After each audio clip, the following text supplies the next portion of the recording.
Obrigado, Theo Rúbia, toda a equipe, toda a banda. Deus abençoe vocês. Quero que você receba com carinho, com amor, pastor Antônio Orestes. Glória a Deus. Aleluia. Obrigado, mano.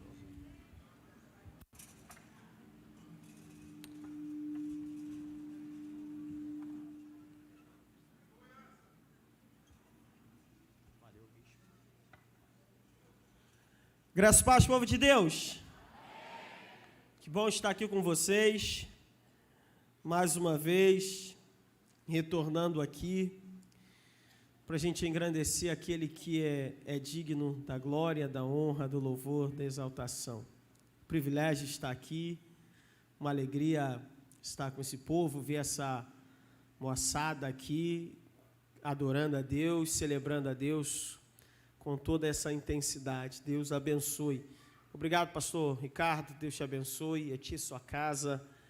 Que bênção estar aqui, parabenizo a liderança pelo trabalho, Deus abençoe vocês, essa festa tão linda e maravilhosa. Você quer aplaudir a Deus aí, meu irmão, pelo esse trabalho realizado, amém? Abra sua Bíblia, por gentileza, querido. Mateus capítulo 2.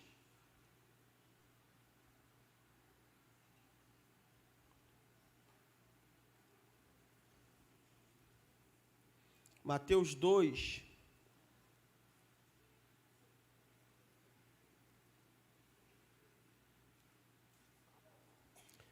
Só vou pedir alguém para me ajudar ali no teclado, se puder, por gentileza. Mateus 2, versículo de número 1 e 2. Diz assim um texto sagrado. Ora, tendo Jesus nascido em Belém, da Judéia, nos dias do rei Herodes, eis que alguns homens sábios vieram do Oriente a Jerusalém, dizendo: onde está aquele que é nascido rei dos judeus? Pois nós temos visto a sua estrela no Oriente e viemos para adorá-lo. Eu não sei você, olha aí para quem está do teu lado assim, eu não sei você, mas eu vim para adorá-lo. Aleluia. Glória a Deus. Queridos, esse texto aqui, ele chama minha atenção, porque primeiro ele começa assim: onde está aquele que é nascido rei? Você sabe que de forma natural, ninguém nasce rei. Todo rei nasce príncipe, para talvez numa possível sucessão, tornar-se rei. Mas Jesus é a única pessoa do mundo que já nasceu rei. Porque ele não pode ser outra coisa senão rei. Ele é rei por excelência. Ele nasceu como rei. Ele não pode ser outra coisa senão rei da nossa vida, rei da nossa casa, rei da igreja. A Bíblia diz em João capítulo 12, versículo 15, chama ele de rei da filha de Sião. Nesse texto, Mateus 2, verso 2, chama ele de rei dos judeus.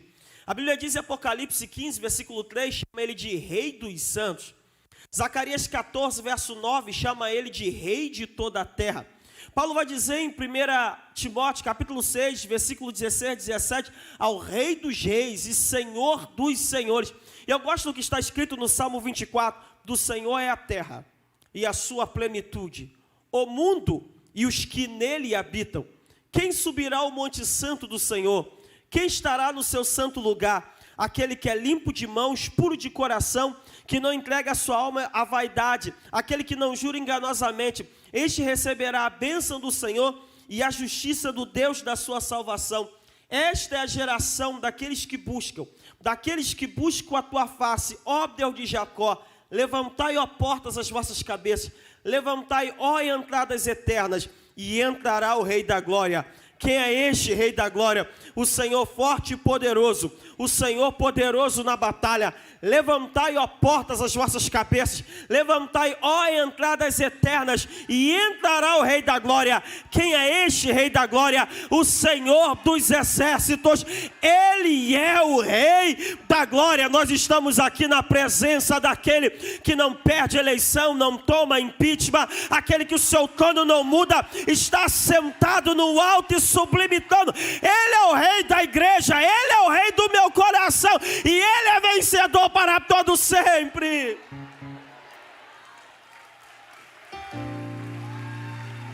Ele é o Rei por excelência. Ele é Rei de geração a geração. Diga, Jesus nasceu como Rei. Ele nasceu como Rei. Ele morreu como Rei. E Ele volta como um Rei. Veja, Ele nasceu como Rei. Certa feita Jesus foi levado a Pilatos para ser interrogado, o governador romano. Pilatos olha para Jesus e diz assim: tu és rei? Jesus olhou para ele e falou assim: tu dizes isso de ti mesmo ou tu leu essa notícia na rede social acerca de mim? Alguém te contou isso? Pilatos chega para ele assim: o teu povo me entregou na minha mão. Eu tenho poder para te condenar e tenho poder para te absolver. Jesus olhou, deu uma risadinha. Nananina não. Nenhuma autoridade tu teria sobre mim, se do alto não te fosse entregue. Mas agora, o meu reino não é desse mundo. Agora, o meu reino não é desse mundo. Se meu reino fosse desse mundo, os meus servos lutariam por mim para eu não ser entregue nas tuas mãos. Pilatos olhou para ele e falou assim: logo tu és rei. Resposta de Jesus: eu para isso nasci, e para isso vim ao mundo. Ele nasceu para ser rei por excelência. Ele nasceu para reinar. Jesus nasceu como rei. Jesus morreu como rei. Todo condenado romano tinha a acusação dele. E os romanos tinham o hábito de expor, por exemplo, na cruz, por que aquela pessoa estava morrendo. Quando crucificaram Jesus, qual foi a acusação que colocaram em cima da sua cruz? Jesus de Nazaré, rei dos judeus. Por que ele morreu? Rei. Ele morreu como rei. Ele nasceu como rei. Morreu como rei. E ele há de voltar. Ele há de voltar. E como é que ele vai voltar, pastor? Ele voltará como rei.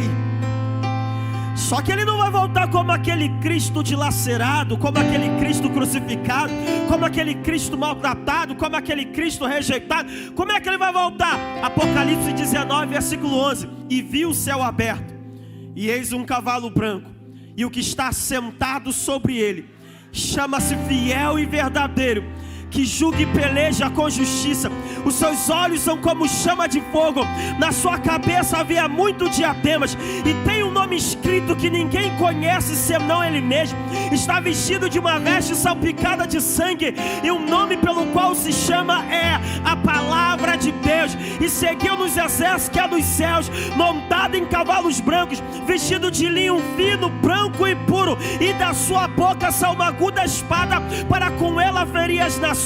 Ele mesmo é o que pisa o lagar do vinho do furor e da ira do Deus Todo-Poderoso. E nas suas vestes, na sua coxa, tem esse nome escrito: Rei dos Reis e Senhor dos Senhores. Rei dos Reis e Senhor dos Senhores. Você está na presença do Rei do Universo. Então abra a sua boca e celebra o Rei Emanuel. Você pode aplaudir bem forte ao Rei.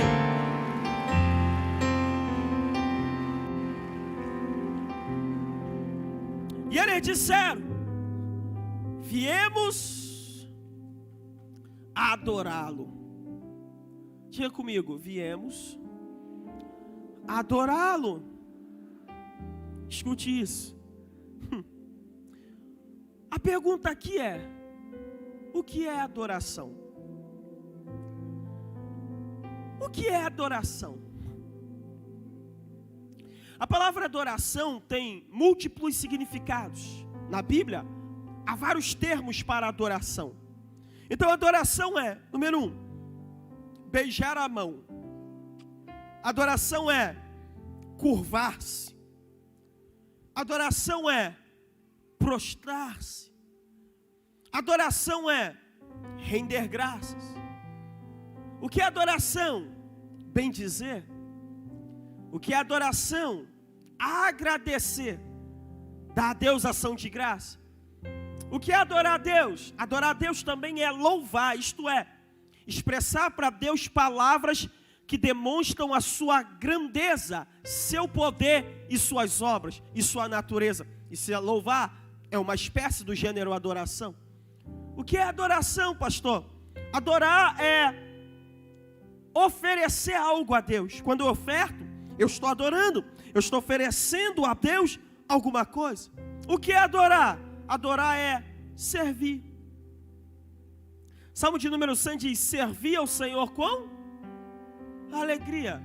Veja, servir. Quando eu faço alguma coisa no reino, aparentemente parece que nós estamos aqui, nós estamos adorando. E você pode pensar que o obreiro que está lá na calçada, ou uma tia que está lá numa sala, ela está apenas trabalhando. Não, mas quando você faz qualquer coisa no reino de Deus, o que você está fazendo? Você está adorando a Deus. Você está entregando a Deus a sua adoração. Aí eu te faço uma pergunta bem simples. Eu me fiz essa pergunta: por que eu tenho que adorar a Deus? Pergunta quem está do seu lado. Diga assim: por quê? Diga mais forte: por quê você precisa adorar? É uma pergunta que eu me fiz um dia. Por que eu preciso adorar a Deus? Vai aqui algumas respostas. Primeiro, eu preciso adorar porque só Deus é digno de glória, de honra e da adoração. Ele diz: eu sou o Senhor, este é meu nome. A minha glória não darei a outrem, nem os meus louvores às imagens de escultura. Só Deus é digno. Escute isso. Nós já temos problema de lidar com a crítica e com o elogio, sim ou não? Que dirá se meter no peso da adoração? Tem dia, escute isso, tem dia que um elogio te deixa inchado, e tem dia que uma crítica te derruba. Sim ou não? Se nós não conseguimos lidar com crítica e elogio, que dirá ocupar um lugar de receber adoração? É por isso que um anjo da Bíblia se deu mal, chamado Lúcifer. Ele disse assim, escute isso. Ele olhou, ele disse: subirei acima das mais altas nuvens, serei semelhante ao Altíssimo. Ele falou: estou bombando, meu TikTok está viralizado, todo mundo me segue, todo mundo curte, sua sensação do momento. Subirei acima das mais altas nuvens, serei semelhante ao Altíssimo. Observe que Lúcifer, Satanás, ele não disse serei maior do que Deus. Ele disse serei semelhante. Por que ele disse serei semelhante e não maior? Por uma razão simples. Não se tem ideia daquilo que seja maior do que Deus. Deus é a instância máxima da grandeza. Deus é a instância máxima da excelência. Por isso que ele diz, serei semelhante ao Altíssimo, um dos nomes de Deus, Altíssimo. Aquele que está numa posição tão alta, elevada e sublime, que ninguém pode chegar perto, ninguém pode alcançar, ninguém pode se comparar. Escute isso, Deus é tão grande, tão grande, tão grande, que o Salmo 113, versículo 105 diz assim: quem há como nosso Deus, cujo trono está nas alturas, que se curva para ver o que se passa no céu e sobre a... Irmão, o trono de Deus é tão alto, a posição dele é tão alta, que o texto diz que para Deus ver o que passa no céu, ele tem que fazer assim, ó.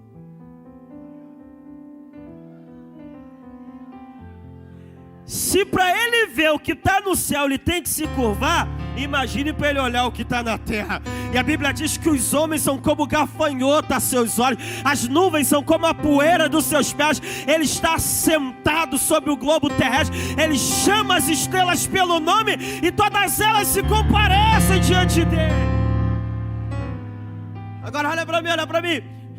Aí Lúcifer olhou e falou assim: eu quero ser igual a ele, quero tirar onda igual a ele, quero ser semelhante ao Altíssimo. E aí o que Lúcifer fez? Se rebelou, diga comigo, se rebelou. Aí olha só, onde Deus estava quando Lúcifer se rebelou? Onde ele estava? Sentado no... Quando Lúcifer se rebelou, você lê na Bíblia assim, ó, e Deus ficou agitado porque Lúcifer se levantou. E Deus ficou ansioso.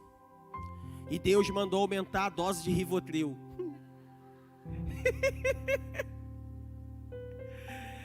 Como é que Deus estava? Sentado. Como é que ele ficou? Sentado, ele nem se mexeu.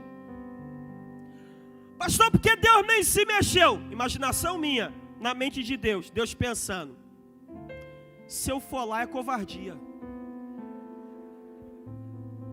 Quer saber? Não vou me sujar com pouca coisa. Aí Deus mandou um anjo. Quantas pessoas? Lutar contra Lúcifer. Qual o nome do anjo que a Bíblia diz em Apocalipse que batalhou contra o dragão? Miguel. O nome Miguel significa quem é semelhante a Deus. Lúcifer disse, quero ser semelhante ao Altíssimo. Deus diz, vou te dar uma resposta. Vai lá, Miguel. Quem é semelhante a Deus? Ninguém se compara a Ele, ninguém se aproxima dEle, não há outro igual a Ele. Você pode dizer, não há ninguém como Tu, Senhor. Só Tu és grande e tremendo, só Tu és maravilhoso, só Tu opera maravilha. Não há Deus como nosso Deus. É como se Deus estivesse dizendo, se tu não pode lutar com um anjo, você não pode contra aquele que criou todos os anjos. Deus é maior do que tudo. Pastor, por que devemos adorar a Deus? Número 1, só a Ele pertence a glória, a honra, a majestade. Segundo, porque eu tenho que adorar a Deus? Porque é um dever e um privilégio. Diga comigo, é um dever e um privilégio. Escute isso. Primeiro, é um dever. É um dever. Pastor, por que eu devo adorar a Deus? Por causa de quem Ele é e do que Ele fez. Quem Deus é, pastor? Número 1, o Criador de tudo. Tudo que existe, tudo que há, obra dEle. Apocalipse 4, verso 11 diz, digno és, Senhor, de receber a glória, a honra e o poder, porque Tu criaste todas as coisas, e por Tua vontade são e foram criadas. Pastor, como é que Deus criou? Qual foi a matéria-prima que Deus usou para criar o mundo? Simples. Ele estava lá na eternidade, de repente Ele disse, haja, ex nihilo, do nada, e tudo passou a existir. Porque eu devo adorar a Deus? Deus é criador de tudo. Porque eu devo adorar a Deus, pastor? Deus é santo, moralmente perfeito, não há nele falha, não há nele erro, não há nele pecado, não há nele maldade. Por isso os serafins clamam diante do trono: Santo, Santo, Santo, Santo é o Senhor dos exércitos. Toda a terra está cheia da sua glória. Pastor, porque eu devo adorar a Deus? Ele é eterno. Diga comigo, eterno. Não, diga mais forte, eterno. Escute isso. Eu já contei um tempo atrás essa história aqui. Um dia eu estava em casa, lendo a Bíblia para os meus filhos, à noite, antes de dormir. E aí o Anthony chegou para mim e me fez uma pergunta e disse assim: pai, você é meu pai, né? Ele devia ter uns 6, 7 anos de idade. Você é meu pai, né? Eu falei: moleque com umas perguntas esquisitas. Eu falei: sou teu pai, cara.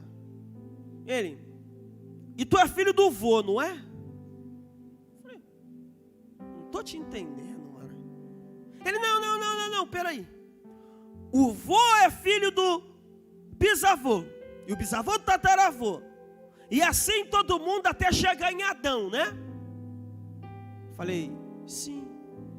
Quem criou Adão foi Deus, não foi? Você não contou essa história? Falei: sim. Ele olhou para mim e falou assim: quem criou Deus?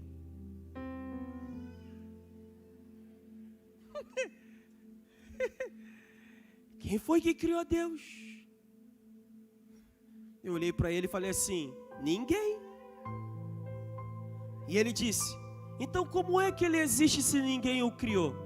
Eu disse: aí que está o detalhe. Ele não existe apenas, ele é.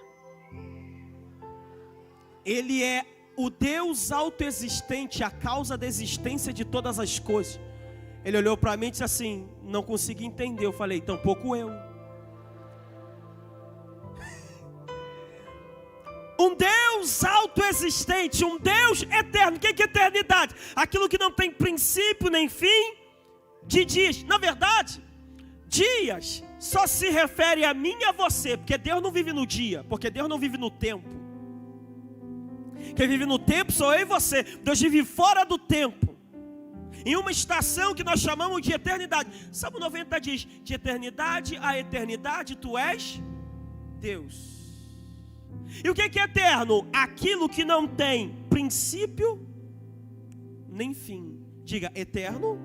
Não, olha para quem está ao teu lado e diz assim: agora a tua cabeça vai dar nó. Não, diga assim para ele: agora o download vai falhar, agora a internet vai cair. Diga para ele: eterno é aquilo. Sacode esse adolescente ao teu lado e diz assim: é aquilo que não tem início nem fim, princípio nem final.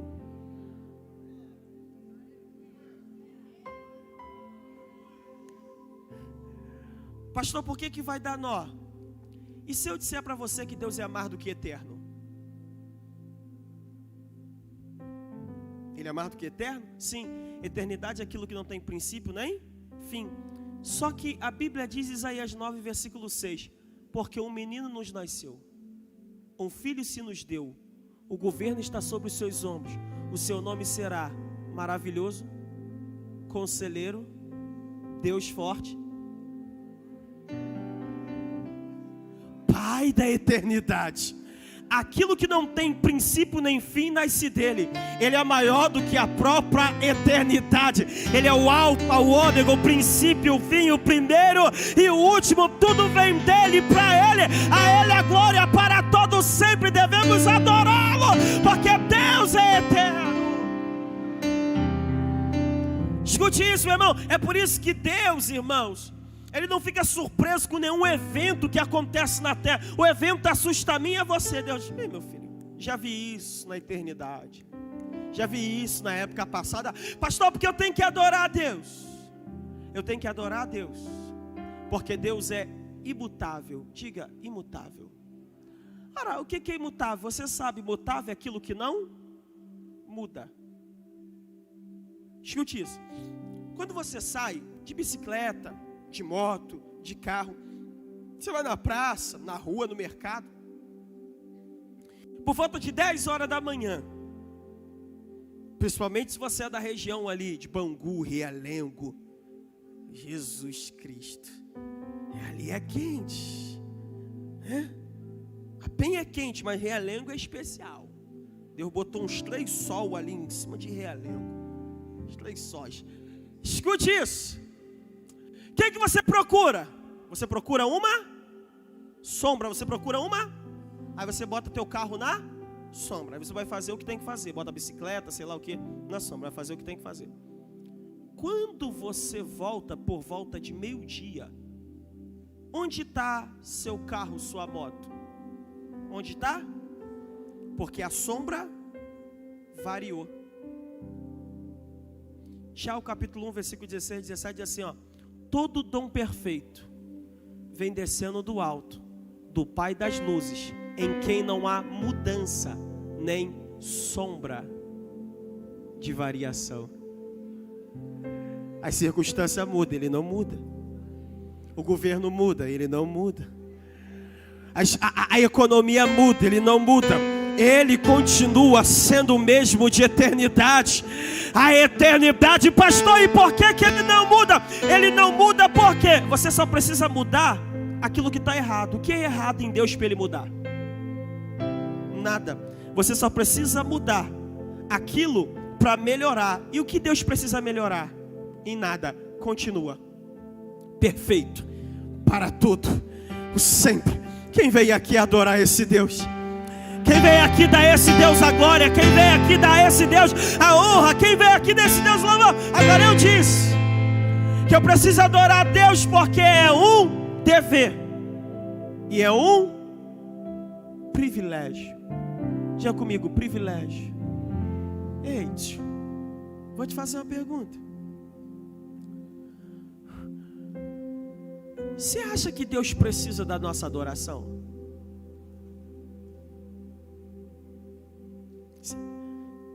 Vamos fazer uma enquete. Quem acha que Deus precisa da nossa adoração para alguma coisa?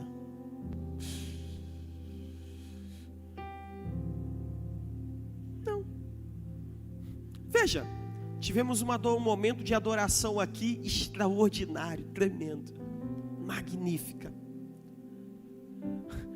Se eu dizer para você, você sabe disso. Deus no céu tem adoração melhor que essa. Primeiro, porque nós cantamos aqui e parou. Lá no céu não para. O cantor, de vez em quando, ele cansa, pode desafinar, errar a letra. Os serafins não erram uma nota. E por toda a eternidade eles ficam santo, santo, santo, santo, santo. Você pode repetir? Santo, santo, santo, santo, santo, santo, santo, santo, santo. É o Senhor dos exércitos. Toda a terra está cheia da sua glória. Ele é digno de adoração e louvor. Escute, é um Deus desse, irmão, que não precisa de nada meu. De vez em quando eu vejo alguém dizendo: Deus me escolheu. É porque Deus te escolheu. Deus olhou para mim e viu algo bom em mim. Eu sei que Deus veio em você. Nada. Sabe o que Deus viu em mim? Nada. Um condenado ao inferno. Nada. Nada, nada, nada, nada. Irmão, o que Deus ganha com a gente de vantagem? Nada, só prejuízo. Olha para quem dá ao teu lado e diz assim, ó: você botou Deus na furada. Por causa de mim e de você, o filho dele foi parar na cruz. O que ele ganhou com a gente? Prego. Chicote. Nada. O que Deus ganha conosco? Nada. Aí Deus olha do céu e diz assim: eu não preciso de nada deles, mas vou dar um presente para eles. O privilégio de adorar o Rei do Universo. Vou te contar uma história, Não sei se contigo também é assim, pastor Galindo. Chega meu aniversário, as crianças dizem assim, quando eu chego em casa, ele diz assim: papai, tem presente para você. E cada um veio com a sacola. E eu, muito obrigado. Fico todo feliz. Gostou, pai? Foi eu que escolhi. Maravilha. Deixa eu olhar aqui. Gostou. Só que ao mesmo tempo que eu fico feliz, eu fico preocupado.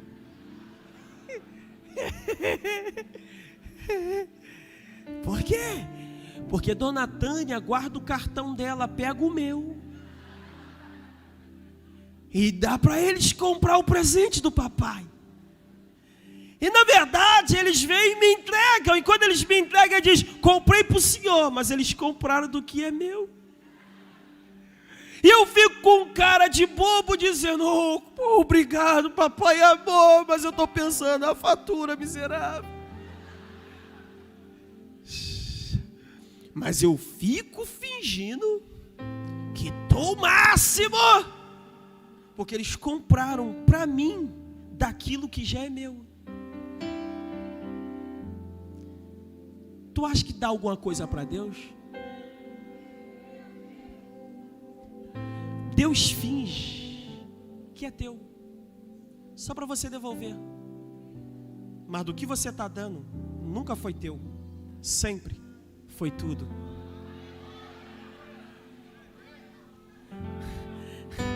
Porque dele, por ele e para ele.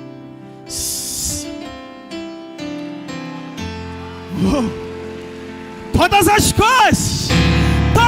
coisas são dele. O ar é dele, a vida é dele, o dinheiro é dele, o Brasil é dele, a minha casa é dele, tudo pertence a ele.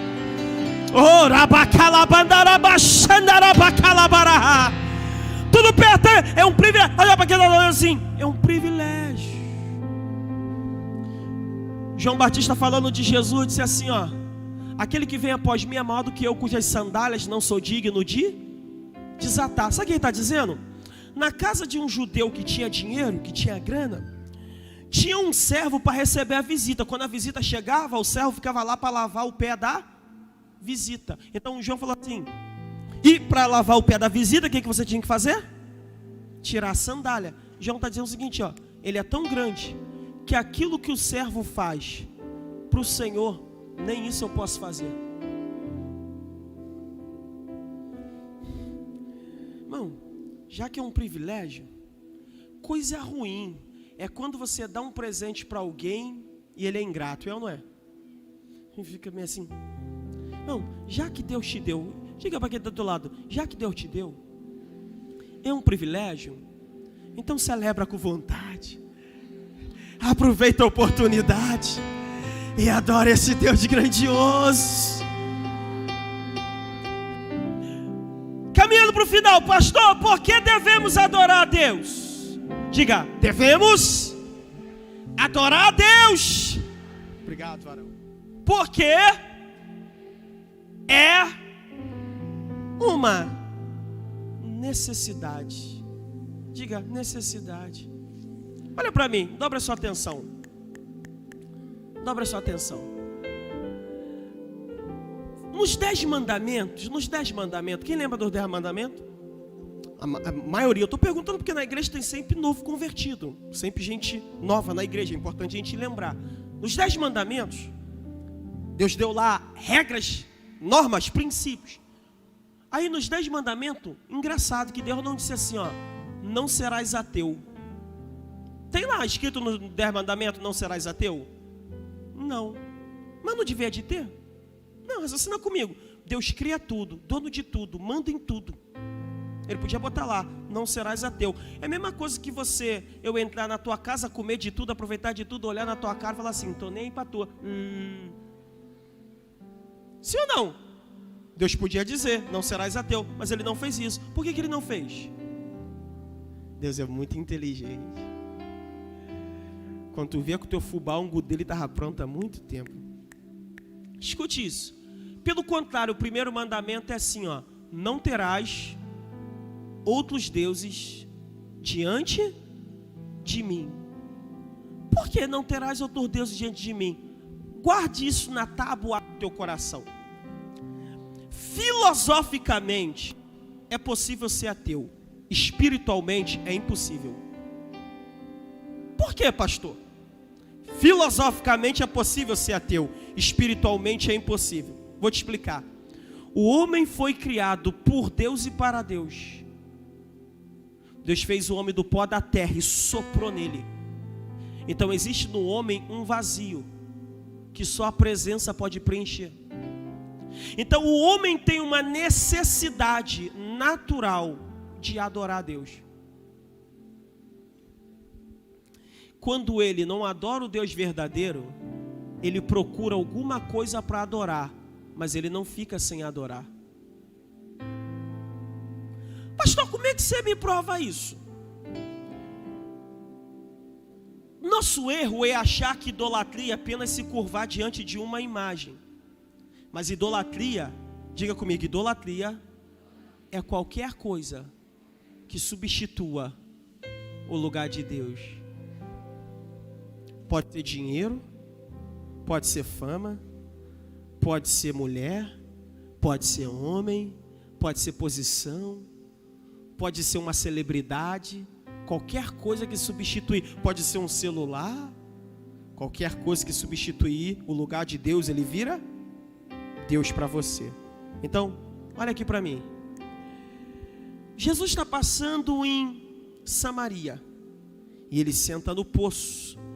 Quando ele senta no poço, vem uma mulher. E Jesus, se Jesus não fosse judeu, ele seria brasileiro. Jesus era, perdi o amigo, mas não perdi a piada. A mulher chega e Jesus diz assim: me dá de beber. E a mulher, como é que sendo tu judeu me impede de beber água que sou samaritana? Jesus disse: se tu soubesse o dom de Deus, e quem é que está te pedindo água, tu lhe pediria, e ele te daria água viva. A mulher, o poço é fundo, tudo tem corda, eu não vou te emprestar a minha? Onde tu vai arrumar água? Aí Jesus, mordeu a isca. Quem beber dessa água, tornará a ter. Quem beber da água que eu lhe der, nunca mais, never, terá sede. Diz: a água que eu lhe der nele se fará uma fonte a jorrar para a vida até.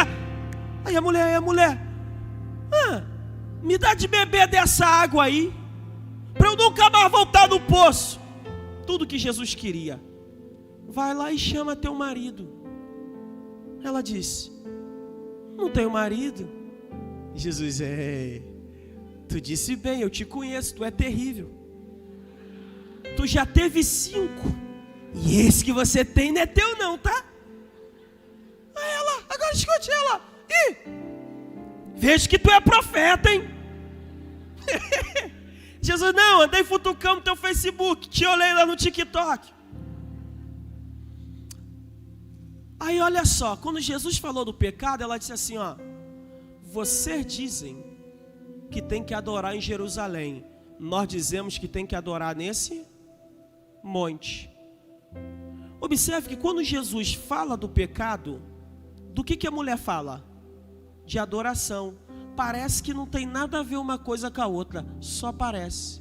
Por que ela pergunta a Jesus de adoração? Jesus diz, mulher, nem nesse monte, nem em Jerusalém vocês vão adorar o Pai. Os verdadeiros adoradores vão adorar o Pai em espírito e em... Agora olha aqui para mim, Quantos homens passaram na vida daquela mulher? Quantos homens passaram na vida daquela mulher? 6. 5 que ela teve e o 6º que não era dela. 6 homens. Ela estava tentando preencher o vazio da presença no sexo, nas relações, na promiscuidade. 6 homens passaram na vida dela e nada mudou, até que ela encontrou o 7º homem. E o número 7 na Bíblia é o número da perfeição. Quando ela encontrou o homem perfeito, ela não precisou mais voltar para aquela vida, porque o homem perfeito preencheu o vazio que existia no coração dela, preencheu o vazio que havia na alma dela, preencheu o vazio que havia no interior dela. Deixa eu dizer algo para você, meu irmão. Você pode ter tudo nessa vida, mas se você não tiver a presença, você vai continuar vazio, você vai continuar seco. É a presença de Jesus que preenche a minha vida, é a presença de Jesus que enche o meu interior. Quando ela entendeu isso, ela largou o cântaro e voltou para a cidade. O que ela foi buscar no poço? Água. E por que ela deixou o cântaro? Porque ela achava que precisava beber do poço de baixo, mas o que ela precisava beber era do poço de cima. E depois que você bebe do poço de cima, não tem água aqui embaixo que preenche o vazio que há no teu interior. Não tem água aqui embaixo que é capaz de dar sentido à sua vida. Ei, querido, só a presença de Jesus te completa, só a presença de Jesus te enche. Por isso o salmista diz no Salmo 42: como o servo brama pela corrente das águas, assim a minha alma suspira por ti, ó Deus. Salmo 63, o salmista vai dizer: ó Deus, tu és o meu Deus, de madrugada te buscarei. A minha alma tem sede de ti, a minha carne te deseja muito, uma terra seca e cansada, onde não há água, para ver a tua fortaleza e a tua glória, como um dia te vi no santuário. Porque a tua benignidade é melhor do que a vida, por isso os meus lábios te louvarão. Assim eu te bendirei enquanto viver, em teu nome levantarei as minhas mãos. A minha alma se fartará como de tutano, minha boca te louvará com alegres lábios, quando me lembrar de ti na minha cama e meditar em ti nas vigílias da noite. Porque tu tens sido meu auxílio, jubiloso cantarei, refugiado à sombra das tuas asas. A minha alma te segue de perto, a tua destra me sustente. Só a presença de Deus pode preencher o vazio do teu interior. Só a presença de Deus pode preencher o vazio que aí você pode correr para qualquer lado, tentar. É por isso que a nossa geração tem tudo. Tem bom carro, boa TV, internet 5G, mas continua vazia. Continua com um problema de existencial. Por quê? Porque não são as coisas que nos preenchem. As coisas podem até nos alegrar, mas só a presença de Deus nos dá completude. Só a presença de Deus nos dá completude. E quem acredita nisso pode levantar a sua mão e dizer: Deus. Diga mais forte: Deus. Diga com toda a alma, diga: Deus. Só a tua presença pode me preencher. Diga: só a tua presença pode me completar. Agora dá um salto dessa cadeira e diga para ele: Deus, eu nasci para te adorar. Eu nasci para te adorar. Se você crê nisso, meu irmão, celebra ele aí, exalte a ele aí. Oh, magnifique a presença dele aí. Ah, dê um aplauso mais forte ao Rei. Só a presença dele. Eu quero me dirigir a você que entrou aqui hoje. Eu não sei onde você tem tentado preencher o vazio que há em você. Eu tentei preencher o meu em muitos lugares e muitas coisas, mas em lugar nenhum eu encontrei aquilo que só em Cristo eu encontraria. Então, se você está aqui hoje, você está afastado, é noite de você voltar para Cristo. Escute, eu gosto da rede social, eu gosto de ficar lá, mas ela não vai te preencher.